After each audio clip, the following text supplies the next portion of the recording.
بسم اللہ الرحمن الرحیم۔ سلطان محمود غزنوی بادشاہی چھوڑ کر چور کیوں بنے؟ قصہ سلطان محمود غزنوی رحمت اللہ علیہ کا۔ ایک رات حضرت سلطان محمود رحمت اللہ علیہ شاہی لباس اتار کر عام لباس میں رعیت کی نگرانی کے لیے تنہا گشت فرما رہے تھے کہ اچانک چوروں کے ایک گروہ کو دیکھا کہ آپس میں کچھ مشورہ کر رہے ہیں۔ چوروں نے سلطان محمود رحمت اللہ علیہ کو دیکھ کر دریافت کیا کہ اے شخص تو کون ہے؟ بادشاہ نے کہا کہ میں بھی تم ہی میں سے ایک ہوں۔ وہ سمجھے کہ یہ بھی کوئی چور ہے، اس لیے ساتھ لے لیا۔ پھر آپس میں باتیں کرنے لگے اور یہ مشورہ ہوا کہ ہر ایک اپنا اپنا ہنر بیان کرے تاکہ وہی کام اس کے سپرد کر دیا جائے۔ ایک نے کہا صاحبو، میں اپنے کام میں ایسی خاصیت رکھتا ہوں کہ کتا جو کچھ اپنی آواز میں کہتا ہے میں سب سمجھ لیتا ہوں کہ وہ کیا کہہ رہا ہے۔ دوسرے نے کہا میری آنکھوں میں ایسی خاصیت ہے کہ جس شخص کو اندھیری رات میں دیکھ لیتا ہوں اس کو دن میں بلا شک و شبہ پہچان لیتا ہوں۔ تیسرے نے کہا کہ میرے بازوؤں میں ایسی خاصیت ہے کہ میں ہاتھ کے زور سے نقب لگا لیتا ہوں، یعنی گھر میں داخل ہونے کے لیے مضبوط دیوار میں بھی ہاتھ سے سوراخ کر دیتا ہوں۔ چوتھے نے کہا کہ میری ناک میں ایسی خاصیت ہے کہ مٹی سونگھ کر معلوم کر لیتا ہوں کہ اس جگہ خزانہ مدفون ہے یا نہیں، جیسے مجنون نے بغیر بتلائے ہوئے خاک سونگھ کر معلوم کر لیا تھا کہ اس جگہ لیلا کی قبر ہے۔ ہم چو مجنوں بو کنم ہر خاک را، خاک لیلا را بیابم بے خطا۔ پانچویں شخص نے کہا کہ میرے پنجے میں ایسی قوت ہے کہ محل خواہ کتنا ہی بلند ہو لیکن میں اپنے پنجے کے زور سے کمند کو اس محل کے کنگرے میں مضبوط لگا دیتا ہوں اور اس طرح مکان میں آسانی سے داخل ہو جاتا ہوں۔ پھر سب نے مل کر بادشاہ سے دریافت کیا کہ اے شخص تیرے اندر کیا ہنر ہے جس سے چوری کرنے میں مدد مل سکے؟ بادشاہ نے جواب دیا مجرماں راہ چوں بجلداد ہند چو بجند بند ریش من اشار ہند۔ میری داڑھی میں ایسی خاصیت ہے کہ پھانسی کے مجرموں کو جب جلادوں کے حوالے کر دیا جاتا ہے اس وقت اگر میری داڑھی ہل جاتی ہے تو سب اسی وقت رہائی پا جاتے ہیں، یعنی جب میں ترہم سے داڑھی ہلا دیتا ہوں تو مجرمین کو قتل کی سزا سے فی الفور نجات حاصل ہو جاتی ہے۔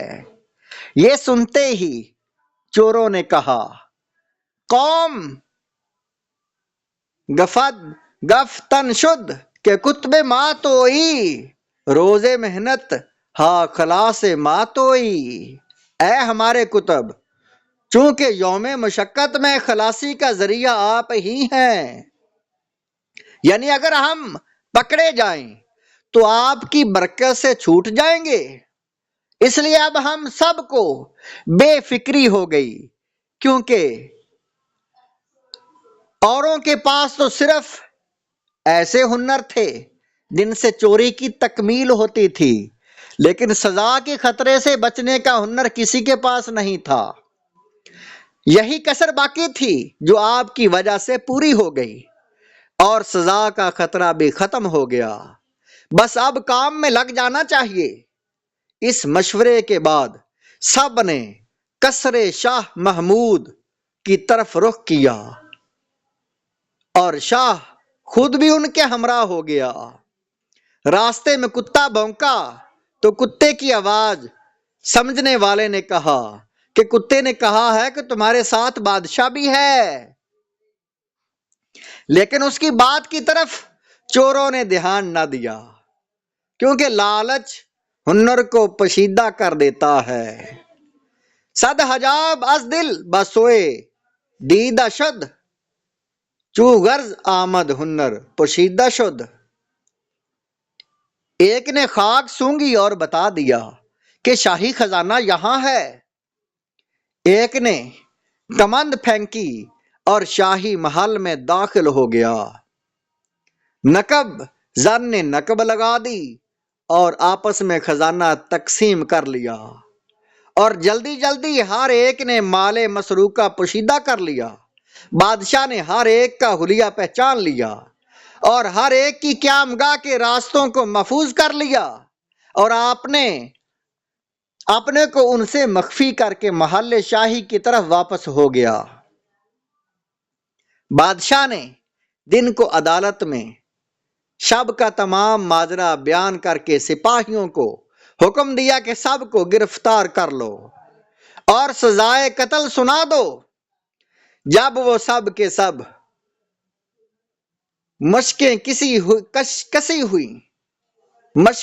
ہوئی عدالت میں حاضر ہوئے تو تخت شاہی کے سامنے ہر ایک خوف سے کانپنے لگا، لیکن وہ چور جس کے اندر یہ خاصیت تھی کہ جس کو اندھیری رات میں دیکھ لیتا دن میں بھی اس کو بے شبہ پہچان لیتا، وہ مطمئن تھا۔ اس پر خوف کے ساتھ رجا کے آثار بھی نمایاں تھے، یعنی ہیبت سلطانی اور قہر انتقامی سے ترساں اور لطف سلطانی کا امیدوار تھا کہ حسب وعدہ جب مراحم خسروانہ سے داڑھی ہل جائے گی تو فی الفور خلاصی ہو جائے گی، اور حسب وعدہ میں اپنے تمام گروہ کو بھی چھڑوا لوں گا، کیونکہ غایت مروت سے بادشاہ اپنی جان پہچان والے سے اعراض نہ کرے گا، بلکہ عرض قبول کر کے سب کو چھوڑ دے گا۔